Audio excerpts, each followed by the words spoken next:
I am 35-year-old Evelyn Evie Vance, the great failure of the Vance dynasty, a military family in Washington, D.C. They scoffed when I left West Point, but they never knew I didn't quit. I was recruited.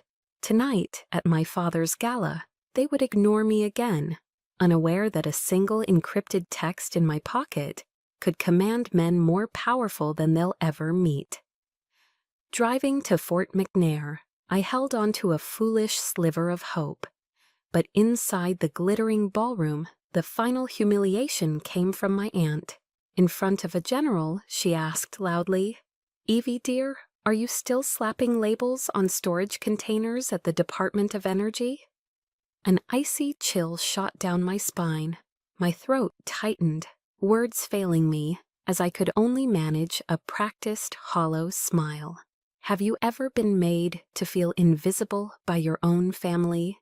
If you know that unique pain, comment. I see you. Stay with me, because you're about to watch this invisible woman rewrite her family's entire legacy. That practiced, hollow smile was my shield, a mask I had perfected over decades of Sunday dinners in my family's Georgetown brownstone. These dinners were not gatherings, they were mandatory rituals of quiet judgment. Tonight was no different. I sat in my simple gray dress, a ghost at my own family's table, trying to take up as little space as possible. The air was thick with the rich scent of my mother's beef Wellington and the suffocating weight of unspoken rules. Across the table, my father, retired Admiral Richard Vance, spoke only to my sister, his voice booming with pride as he discussed her upcoming promotion. "Captain Caitlin Vance," he tested the title, his eyes gleaming. "It has a good ring to it." My mother, Eleanor, a woman whose posture was as rigid as her social standards, subtly corrected the way I held my fork. A slight, almost imperceptible shake of her head was all it took. I adjusted my grip, the familiar sting of inadequacy tightening in my chest, the clinking of heavy silverware against the Royal Doulton china was the only sound that acknowledged my presence. It felt like I was an understudy in the grand play of the Vance family, a role I was never meant to truly fill. All I wanted was for the evening to end. After the meal, we moved to the living room, the heart of the house, where a fire crackled in the hearth. This was the stage for the evening's main event. My father stood before the mantelpiece, a place of honor reserved for family portraits and military awards, and produced a worn, dark blue velvet box. My breath caught in my throat. I knew what it was. The Vance heirloom ring, passed down through generations. He opened it, revealing the brilliant diamond nestled inside. He didn't even glance at me. His focus was entirely on my sister. He took the ring and slid it onto Caitlin's finger. It was a perfect fit. Then he finally turned his gaze to me. His eyes, the same shade of steel gray as my own, were cold and dismissive. "This," he said, his voice dropping to a low, deliberate tone that cut deeper than any shout, "is for someone who is worthy, Evie, someone who understands and carries the family legacy. You will never understand." The words hung in the oppressive silence of the room, an official verdict on my entire existence. My mother nodded, a serene, satisfied smile gracing her lips. She approved of this judgment. Caitlin raised her hand, admiring the sparkle of the diamond under the lamplight. She shot me a look, a toxic cocktail of triumph and pity that made my stomach churn. I felt my hands clench into fists under the table, my nails digging into my palms, the sharp pain a welcome distraction from the crushing weight in my chest. I had to get out. "I need some air," I managed to say, my voice a strained whisper. I escaped to the back porch, the damp, cold DC air a shock to my heated skin. I stood under the sprawling, ancient magnolia tree, its dark leaves a familiar silhouette against the city glow. I fought back the tears, refusing to give them the satisfaction. They had taken everything else. They would not take my tears. Just then, a silent vibration came from my coat pocket. Not my personal phone. This was a different frequency, a different world. I pulled out the device, a sleek, encrypted communicator as thin as a credit card. The screen glowed with a single line of text. Anya, the name they didn't know, the person I truly was. I took a deep, steadying breath, the cold air filling my lungs and clearing the fog of pain. Reaching into a hidden compartment of my wallet, I retrieved my own ring. It was platinum, not gold, with a deep blue sapphire at its center, the symbol of the directorate. I pressed the ring to the device's screen, a soft chime, a flash of green light. I looked back through the window at the perfect family tableau by the fire. They thought they had defined me. They thought they had won. A real smile, the first of the night, touched my lips. They think I'm not worthy, but do they have any idea what worthy truly means? The cold platinum of the sapphire ring felt heavy in my hand as I drove away from Georgetown, a stark contrast to the diamond one I was denied. It wasn't the first time they had written me out of their legacy. The first time it was done not with words spoken over a fireplace, but with black ink on a legal document, a quiet and permanent act of erasure. The memory, sharp and unwelcome, surfaced as the city lights blurred past my windshield. It began with West Point. My departure wasn't the act of weakness my family portrayed it to be. It was an ascension. I still remember the scent of old books and floor polish in General Thompson's office, the founder of the directorate and my grandfather's closest friend. He was a man who saw past the quiet, awkward girl my family saw, and recognized a mind suited for the intricate, silent wars of the modern age. He didn't see a failure, he saw a weapon. The ceremony was secret, attended by only 3 people, but the weight of the oath I took that day was heavier than any medal my father could ever display. I wasn't dropping out, I was being recruited into a world my family couldn't even comprehend. Of course, they never knew that. To them, my leaving was a catastrophic failure, a public stain on the pristine Vance name. The fallout was swift and brutal. My father, the admiral, didn't speak a single word to me for 6 months.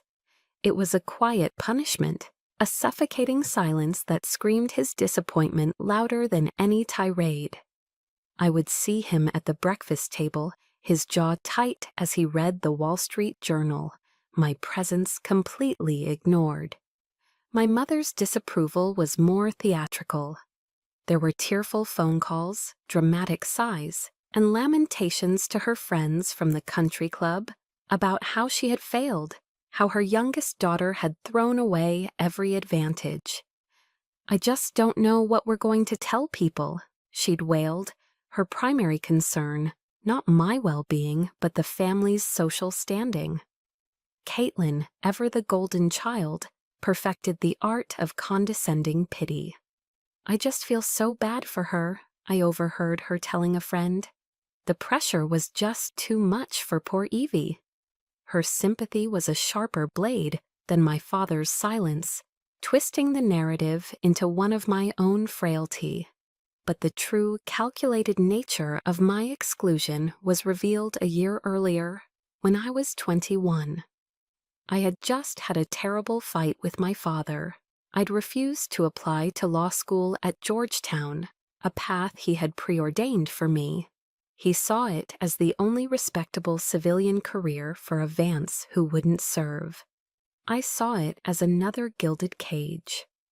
Later that evening, seeking refuge in the quiet of his mahogany-paneled library, I saw an envelope on his desk, It was from Covington and Burling, the ancient D.C. law firm that had handled my family's affairs for a century. A tremor of unease went through me. I shouldn't have looked. But some instinct, some need to understand the forces shaping my life, compelled me. My hands trembled as I slid the documents out. It was an updated draft of my father's will. I scanned the pages, the legal jargon blurring until my eyes snagged on one paragraph. There it was, my name, Evelyn Vance, with a single, brutal black line drawn through it. It was crossed out from the list of primary heirs, alongside my sister. The document then detailed my new, diminished status. I was to be the beneficiary of a small trust fund, but even that came with strings attached. The funds would only be released upon my demonstration of maturity and adherence to the core values of the Vance family, a vague and impossible standard to be judged solely by my parents. It was a legal tombstone. They hadn't just been disappointed in me, they had been actively, legally, and financially writing me out of their lives. The air in the library grew cold and thin. I could hear the steady ticking of the grandfather clock in the hall, each tick marking a second of my new reality as an outsider. I was officially, contractually disowned. The memory of that cold, hard paper made the sapphire on my finger feel warmer, heavier with a different kind of meaning. It pulled me back to another memory, a counterpoint to the library's suffocating silence. It was the day General Thompson gave me this ring, just before my first deep cover assignment. We were in his Spartan office, a place that valued function over form. He poured me a cup of hot black coffee in a thick ceramic mug. He looked at me, his eyes kind but piercing, seeing the hurt I tried so hard to hide. "Your family," he began, his voice a low rumble. "They have their legacy. It's built on parades, press conferences, and polished brass. It's a fine legacy, for what it's worth." He paused, letting the words settle. "But there is another kind of legacy, Evie. It's the one your grandfather and I believed in. It's the legacy of silent service, built in the shadows by people who will never be thanked, whose victories will never be celebrated." He opened a small, unassuming box and revealed the sapphire ring. It wasn't as large or flashy as the family diamond, but its deep, star-like blue seemed to hold a universe within it. "This ring," he said, placing it in my hand, "is a symbol of that other legacy. It's more valuable than any diamond because it represents not what you inherit, but what you protect, not who you are, but what you do when no one is watching." He gently took my hand and slid the ring onto my finger. It was a perfect fit. "Richard may see a legacy of stone and gold," he said, using my father's first name with a familiar ease. "But you, Evie, you are now part of a legacy of quiet sacrifice. Never forget that." That promise, that anointing, had become my only true inheritance. It was the foundation I built my life on when the ground beneath me had been legally cut away. General Thompson gave me a new legacy, but he couldn't give me a new family. If my own parents could so coldly write me out of their lives, what was left to believe in? Who could I possibly trust, if not myself? The question of trust echoed in the sterile silence of my Arlington apartment. Trusting myself was the only option I had left. My life became a meticulously constructed duality, a constant, exhausting performance. I would drive my sensible Toyota Camry from the secure government parking garage back to this small, impersonal apartment. It wasn't a home, it was a safe house, a station of operations. Everything was neat, gray, and devoid of personality. There were no photographs on the walls, no sentimental knickknacks on the shelves. Just secure lines, reinforced doors, and the constant low hum of encrypted servers. This was the lonely architecture of the life I had built. By day, I was Evie Vance, the quiet policy analyst at the Department of Energy. I wore nondescript pantsuits, attended mind-numbing meetings about energy grid regulations, and ate my lunch, a prepackaged salad from the cafeteria, at my desk. I was forgettable, invisible by design, a ghost in the bureaucratic machine. My colleagues knew me as polite but distant. They didn't know that the dull reports I filed were covers for intelligence I was feeding to the directorate. But when the sun set over the Potomac, Evie would cease to exist. The door would be locked 3 times, the security system engaged, and the blackout curtains drawn. In the blue glow of my monitors, I became Anya.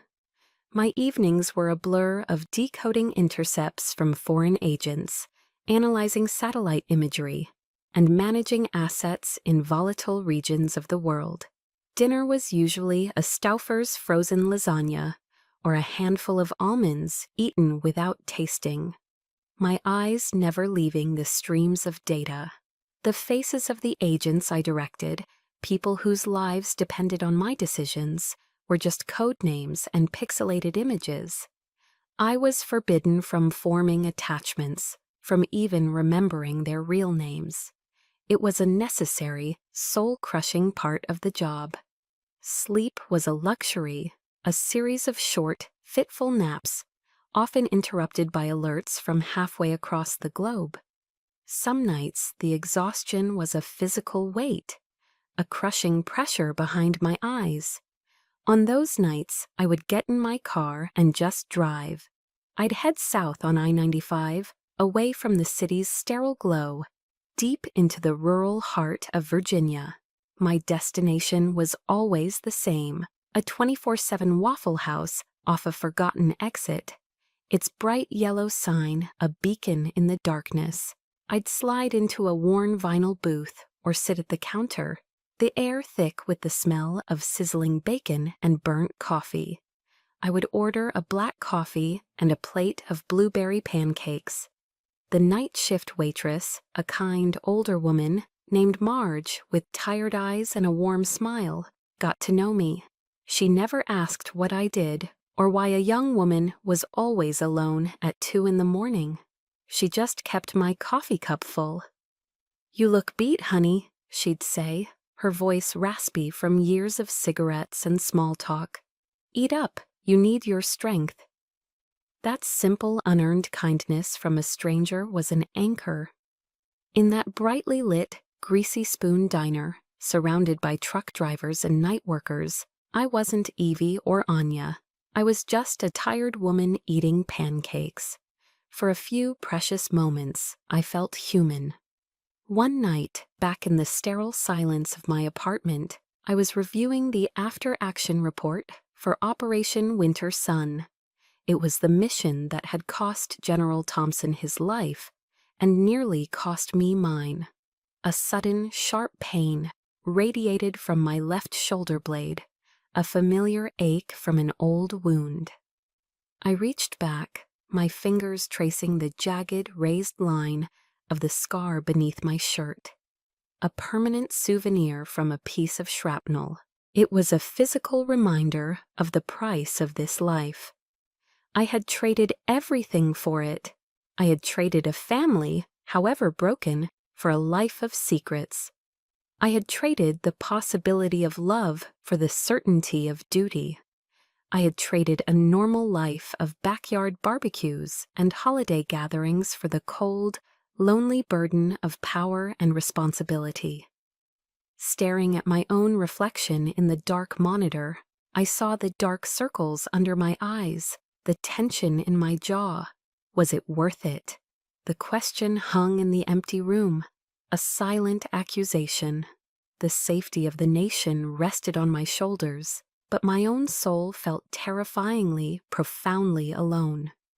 The oppressive loneliness of my Arlington apartment felt a world away, as I drove through the winding, tree-lined roads of the Blue Ridge Mountains. The air here was different, cleaner, scented with pine and damp earth. My destination was Ravenwood, the clandestine research and development facility that was the heart of the directorate.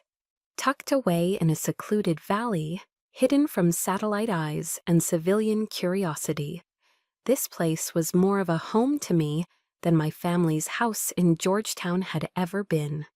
It was my sanctuary, the one place where I didn't have to pretend to be someone else.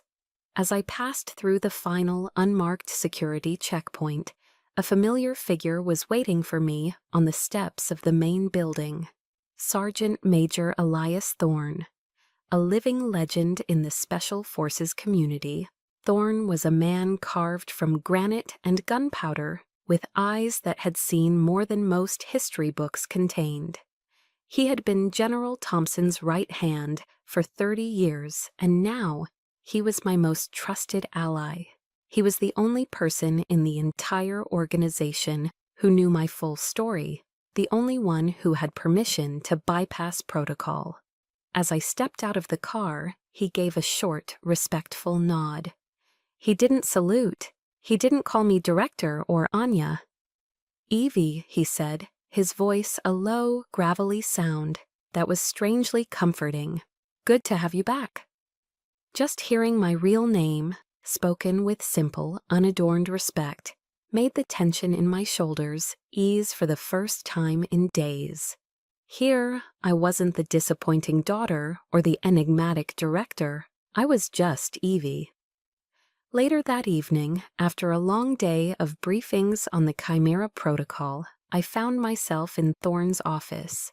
It was a stark contrast to the sterile, high-tech labs that filled the rest of Ravenwood. His office was a small, quiet space that smelled of old leather, gun oil, and strong coffee. The walls were lined with bookshelves groaning under the weight of military history tomes, and the only decoration was a framed photograph of his old unit in Afghanistan. He motioned for me to sit in a worn leather armchair as he retrieved a bottle of top-shelf Kentucky bourbon and 2 heavy crystal glasses from a locked cabinet. He poured 2 fingers of the amber liquid into each glass, neat, and handed one to me without a word. I took a slow sip, the warmth of the bourbon spreading through my chest, chasing away some of the lingering chill from my family's dinner. Thorne settled into his chair behind his large oak desk, studying me with his knowing, steady gaze.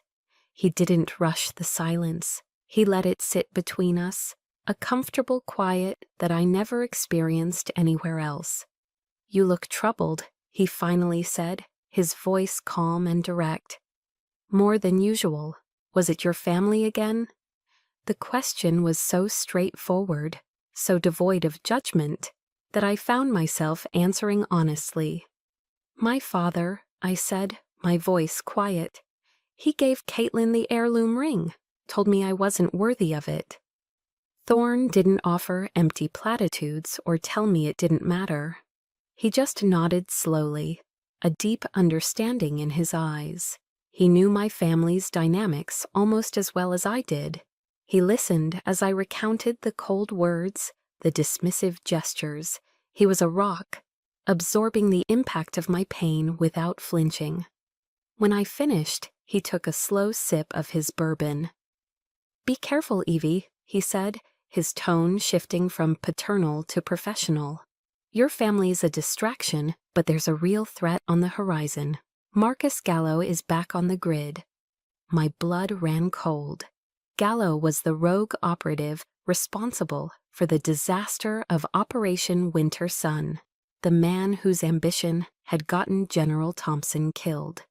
"He's working as a security consultant for a defense contractor with deep ties to the Pentagon," Thorne continued. "He hasn't forgotten that you were the one who exposed him. A man like that doesn't forgive. He waits." The news landed like a lead weight in my stomach. The warmth of the bourbon vanished.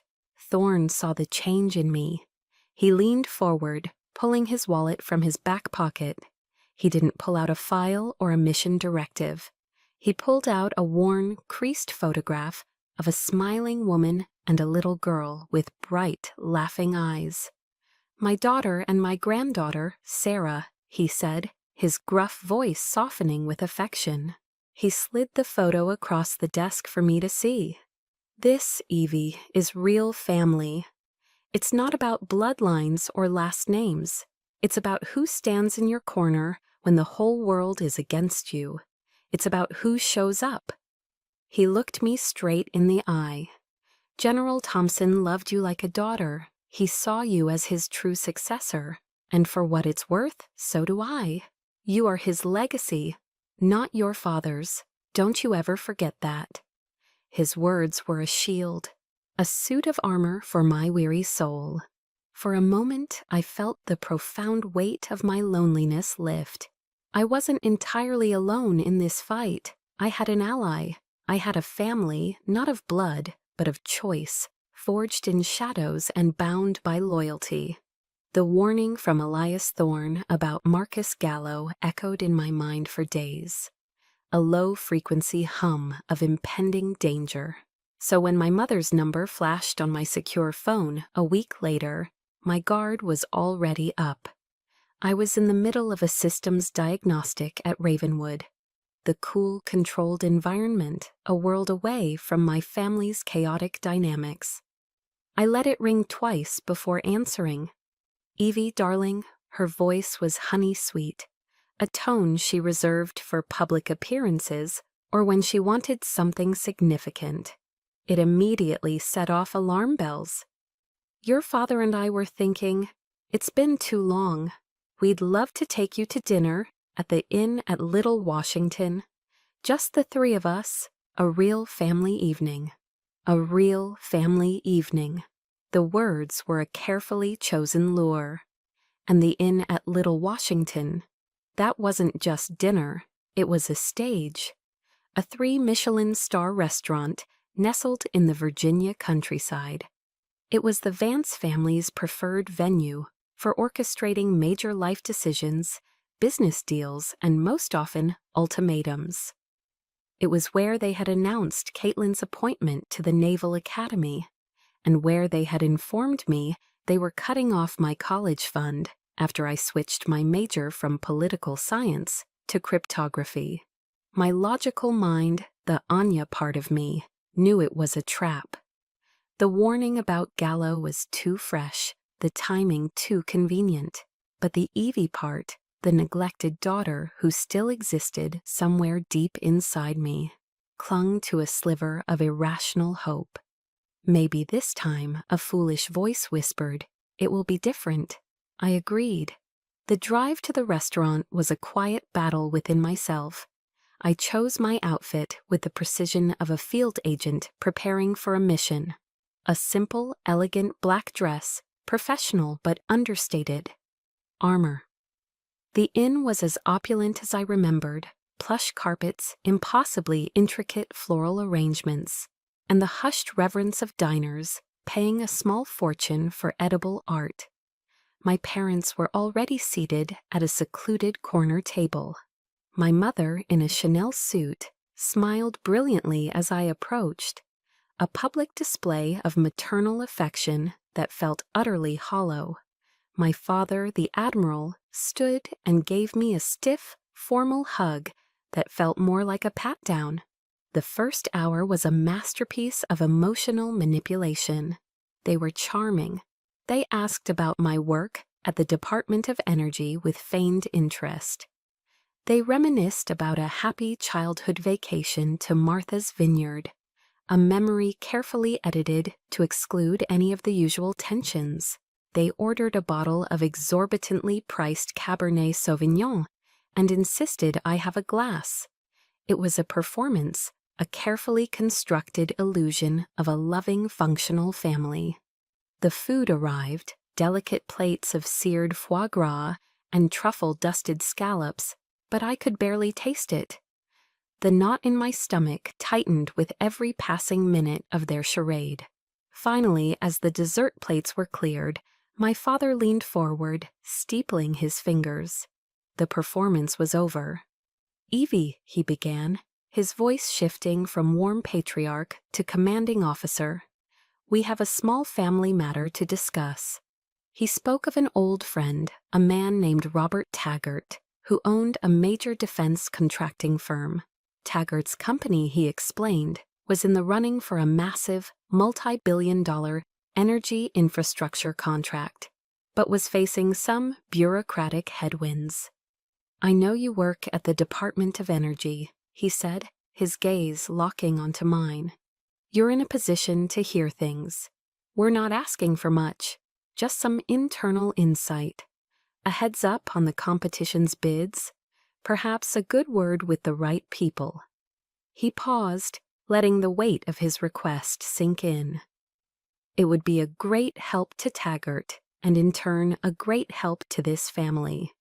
It's time you started acting like a Vance again, Evie. Prove that you're still one of us."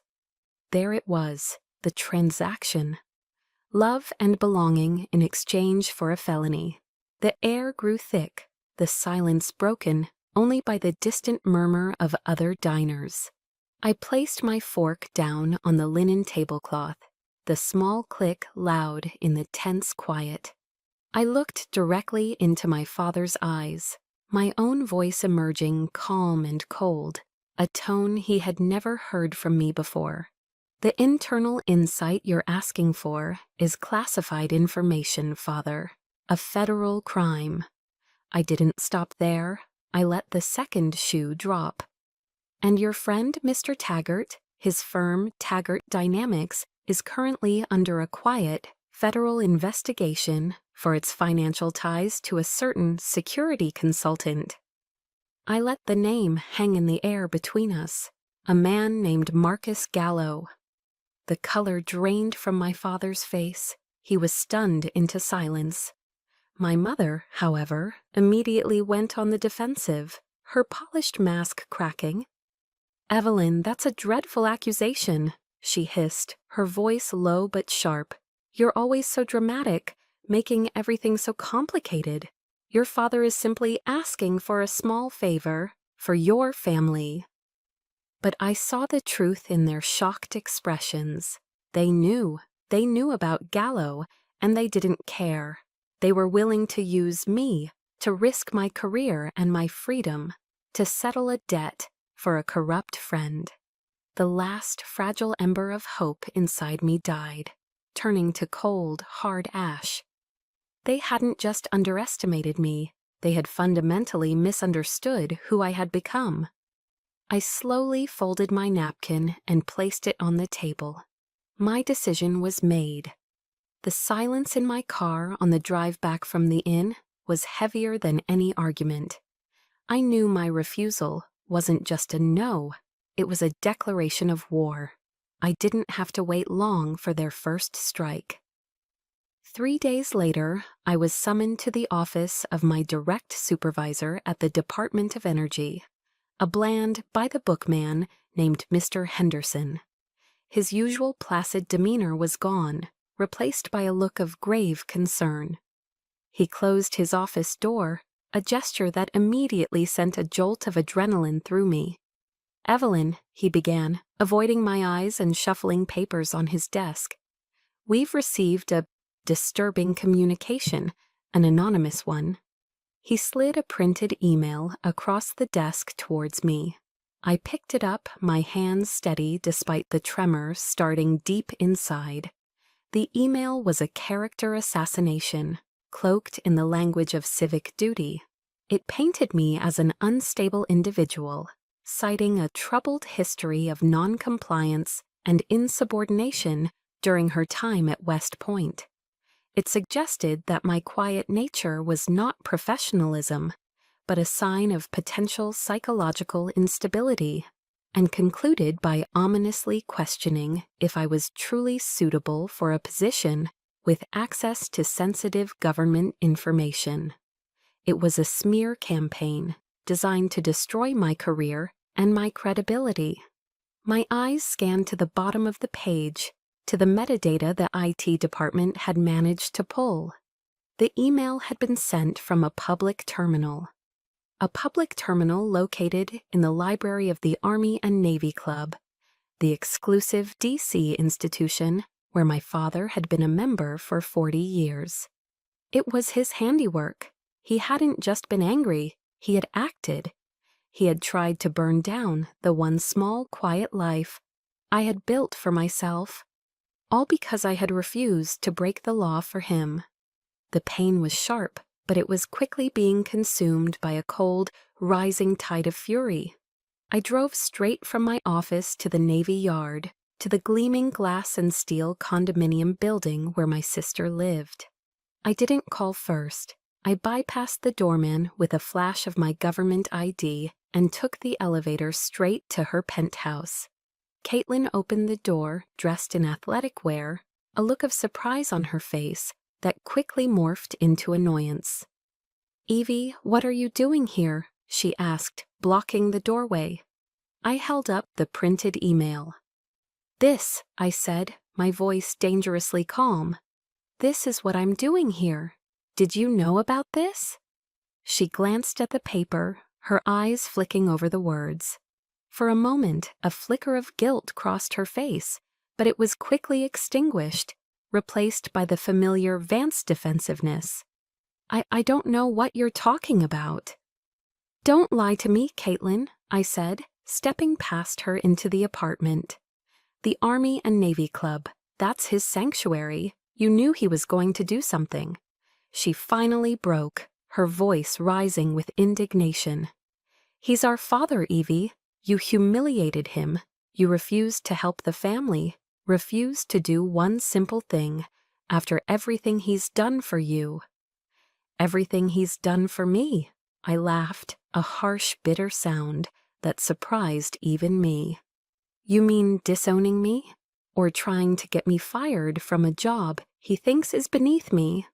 "You think you're so much better than us, don't you?" she shot back, her words laced with years of resentment.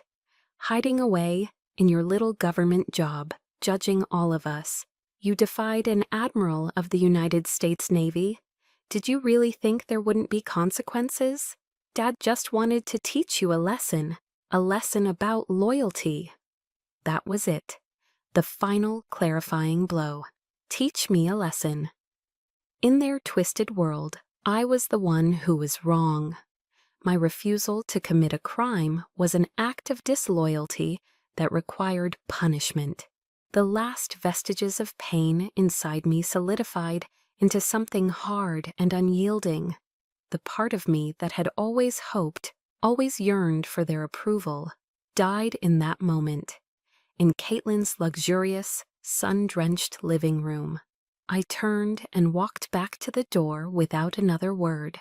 "Where are you going?" Caitlin called after me, a note of uncertainty in her voice. I paused at the threshold but didn't look back. "To learn my lesson," I said. The drive back to my apartment in Arlington was a blur of cold, clear-eyed rage. They had crossed a line from which there was no return. This was no longer about being ignored or unloved. This was about survival. They didn't just want to control me. They wanted to destroy me.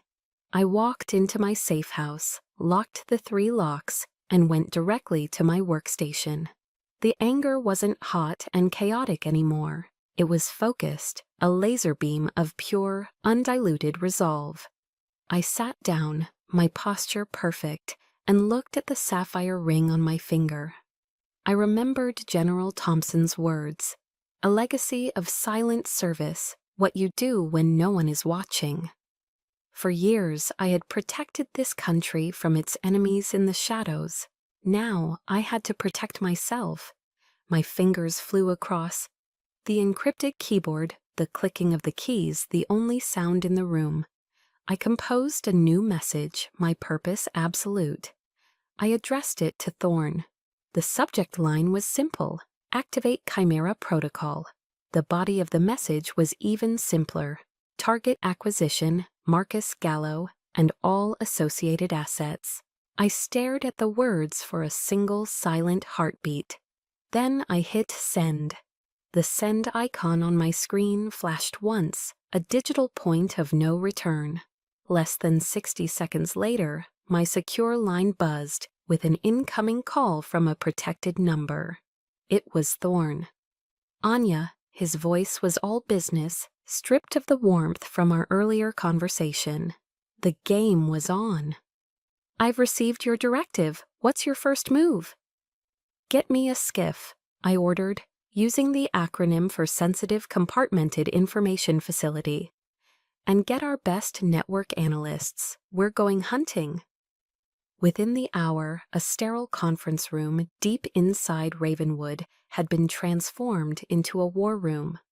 The quiet hum of high-powered servers replaced the silence. Giant wall-mounted screens glowed with complex data streams, charts, and satellite maps.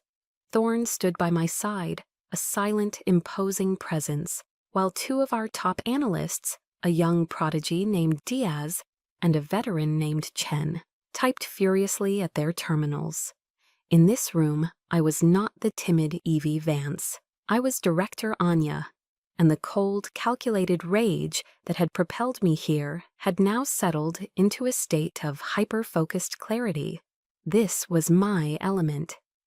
"Diaz, I want a full workup on Marcus Gallo's digital footprint for the past 5 years, I commanded, my voice crisp and clear. Financial transactions, known associates, shell corporations, encrypted communications. I want to know what he had for breakfast. Chen, focus on Taggart Dynamics. I want to see every dollar that has flowed between Taggart and Gallo. Follow the money." For the next 48 hours, we worked relentlessly, fueled by black coffee and a shared sense of purpose. The screens filled with a complex web of deceit. We uncovered offshore accounts in the Cayman Islands, ghost employees on Taggart's payroll, and encrypted messages that hinted at a much larger network of corruption. It was clear that my father's friend wasn't just helping Gallo, he was a key partner in his schemes. My plan began to form, a 3-pronged strategy. First, expose Gallo's current illegal activities. Second, sever his financial lifelines by linking him to Taggart. Third, and most importantly, set a trap so perfect that he would walk into it himself, implicating everyone involved. The key to that trap, I realized with a grim sense of irony, was my own sister. "Thorn," I said, pointing to a flagged log file on the main screen. A few weeks ago, an unauthorized access attempt was made on a legacy drive I once used. The attempt came from a terminal here at Ravenwood, using a naval officer's credentials. Thorn's eyes narrowed. "Caitlin," he stated, not as a question. "Yes," I confirmed.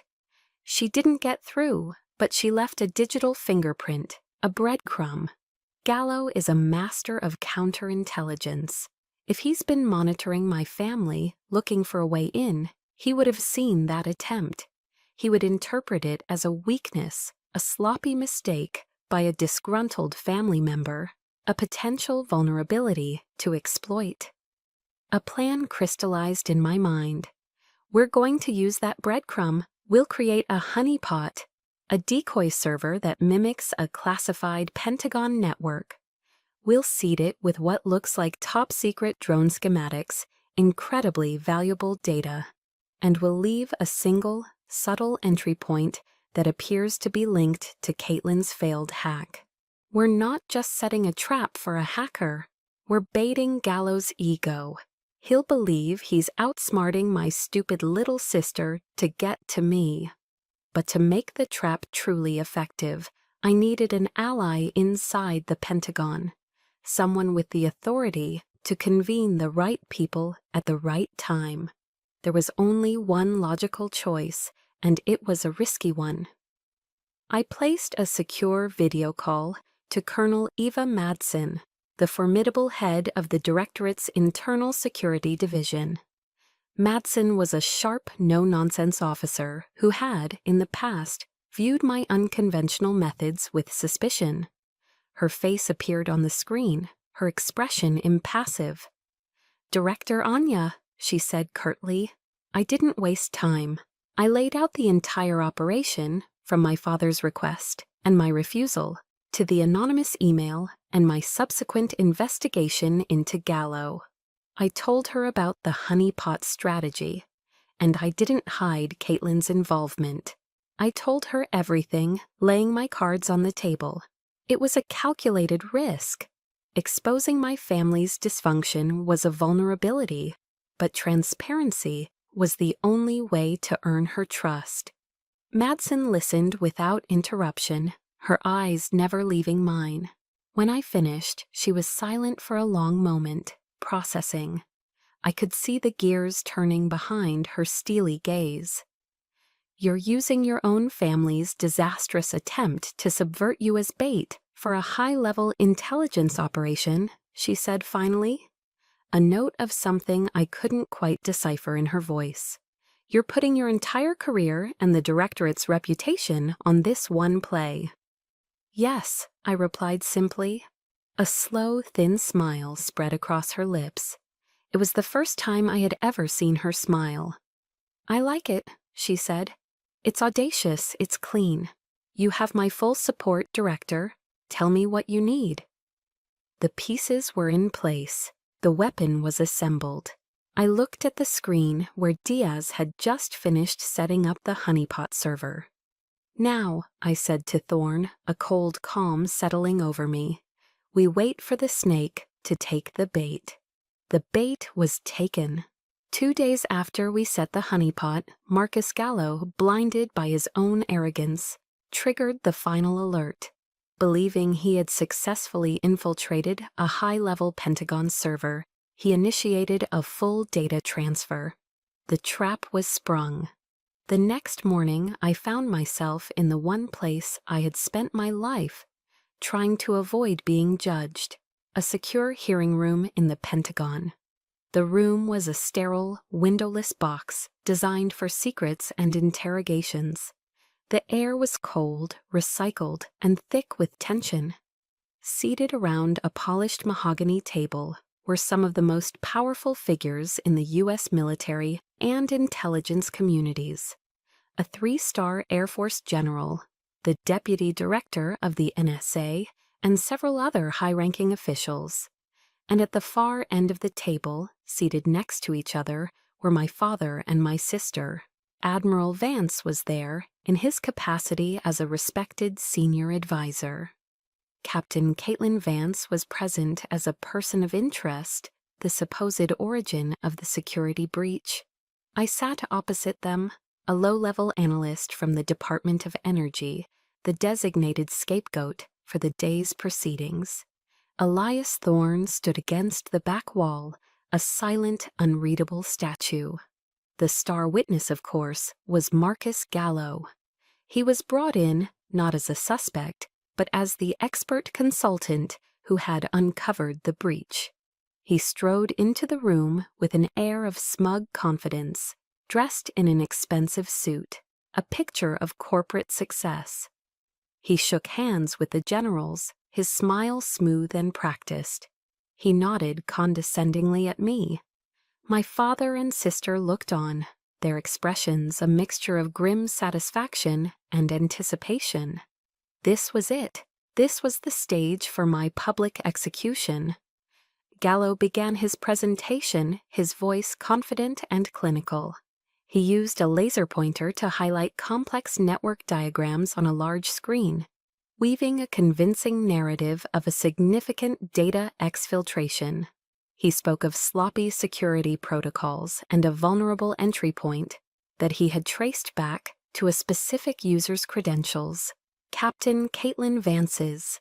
He then artfully suggested that the breach likely originated from someone close to her, someone with a history of instability and a lower security clearance. He never said my name, but every eye in the room turned to me. I could feel the weight of their suspicion, the silent judgment. I met my father's gaze. There was no pity in his eyes, only a cold, hard finality. He believed this. He wanted to believe this. Caitlin wore a mask of concerned professionalism, but I could see the triumphant glint in her eyes. In conclusion, Gallo said, turning to the panel, this represents a catastrophic failure of internal security. The individual responsible must be identified and dealt with immediately to prevent further damage to our national security. He sat down to a murmur of grave agreement. The trap was perfectly set, but it wasn't for me.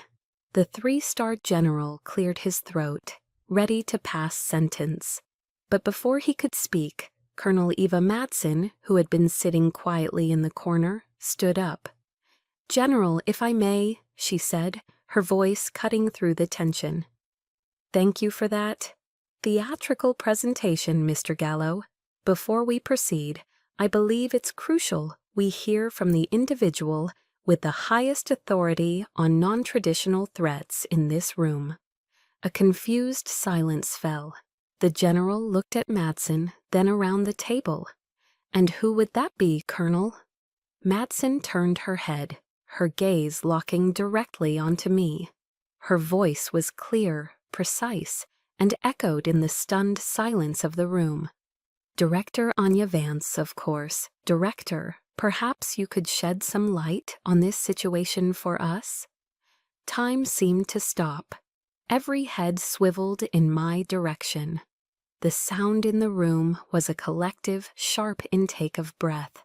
I saw my father's jaw literally drop, his face a mask of utter, slack-jawed disbelief. His eyes, which had been so cold and judgmental moments before, were now wide with confusion and a dawning horror.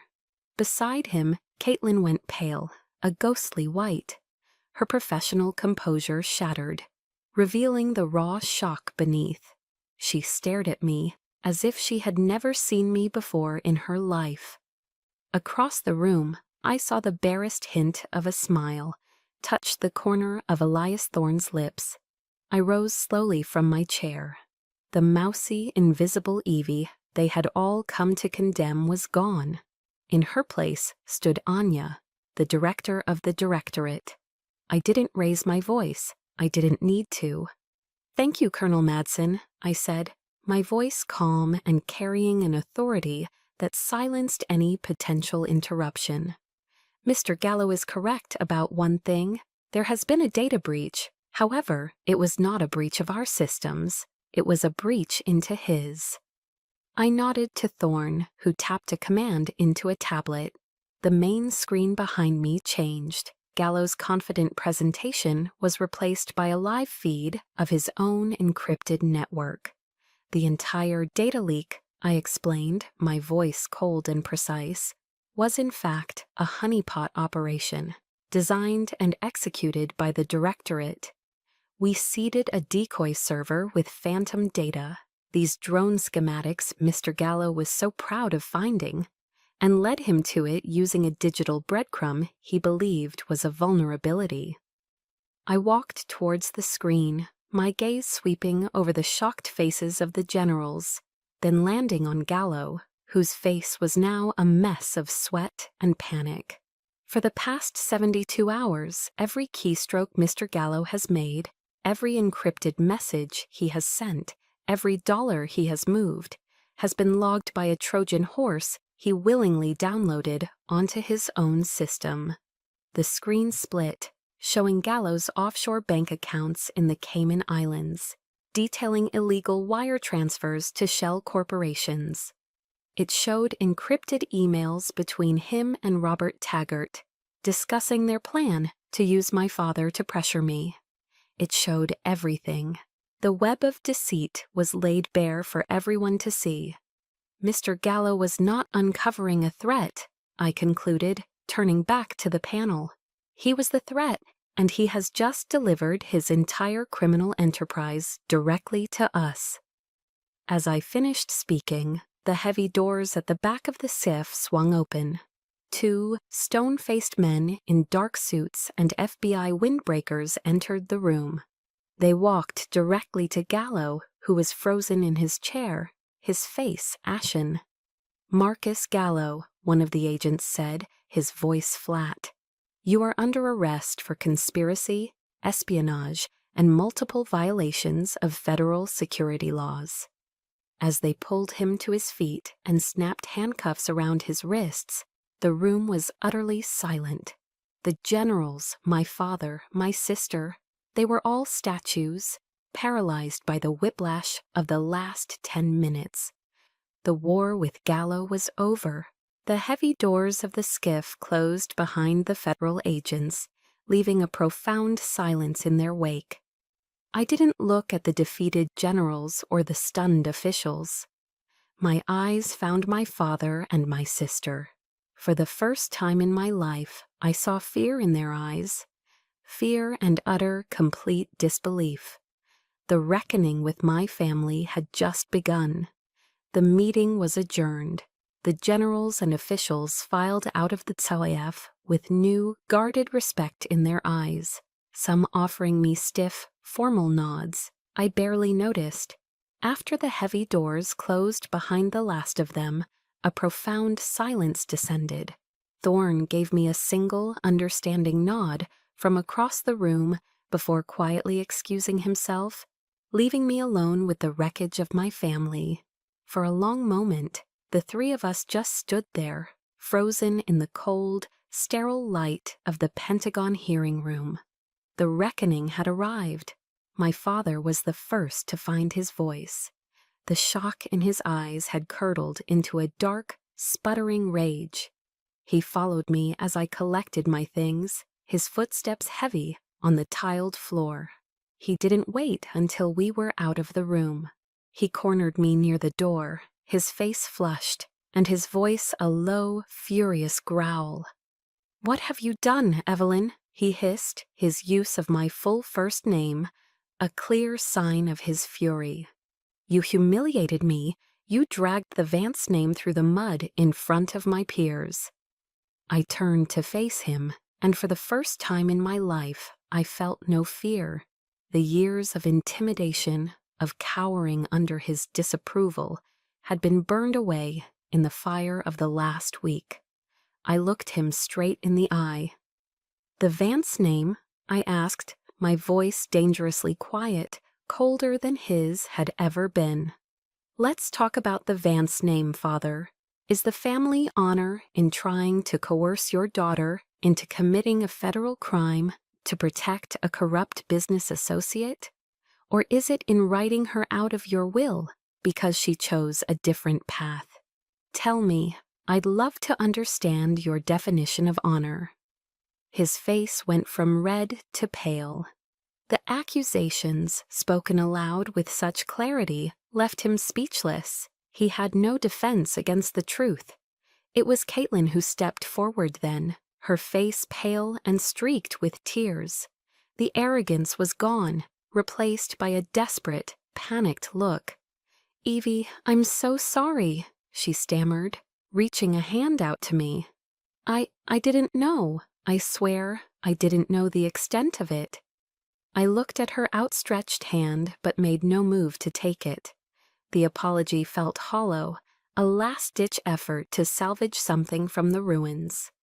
"You didn't know?" I replied, my voice flat, devoid of emotion. "Or you didn't want to know, Caitlin? Which is it? All my life you just needed me to be the failure, so you could be the star. You needed my quietness to make your ambition seem more brilliant. You were never my sister. You were my competitor, my warden."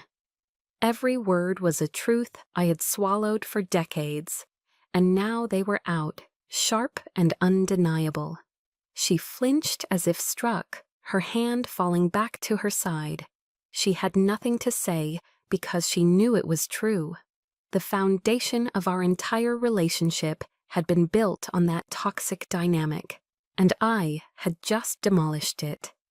"I am not the one who brought dishonor to this family," I said, my gaze shifting back to my stunned father. "I am the one who cleaned up the mess." I slowly, deliberately pulled the sapphire ring from my finger, the ring from General Thompson, the symbol of my true legacy. I held it in my palm, the metal cool against my skin. "You were right about one thing, Father," I said, holding his gaze. "That diamond heirloom ring, it isn't for me, because I don't belong to your world anymore. I don't subscribe to your version of legacy." I turned my back on them both, on the years of pain and quiet suffering, and walked towards the door. "Evelyn, wait!" my father called out, a note of desperation in his voice now. But it was too late. "From now on," I said, pausing with my hand on the door but not turning around, "do not contact me, either of you." I walked out into the long, anonymous corridor of the Pentagon and didn't look back, leaving them standing alone amidst the wreckage they had created.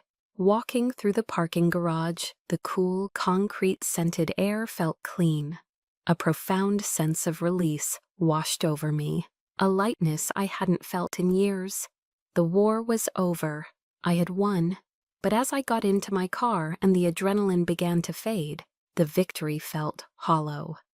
The anger was gone. The fear was gone. In their place was a vast, quiet emptiness. I had won the war, burned the bridges, and saved myself.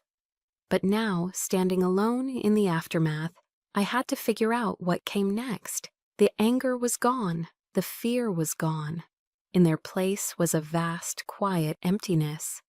I had won the war, burned the bridges, and saved myself. But now, standing alone in the wreckage of my former life, I had to figure out what came next. The weeks that followed the hearing were a blur of debriefings and reports.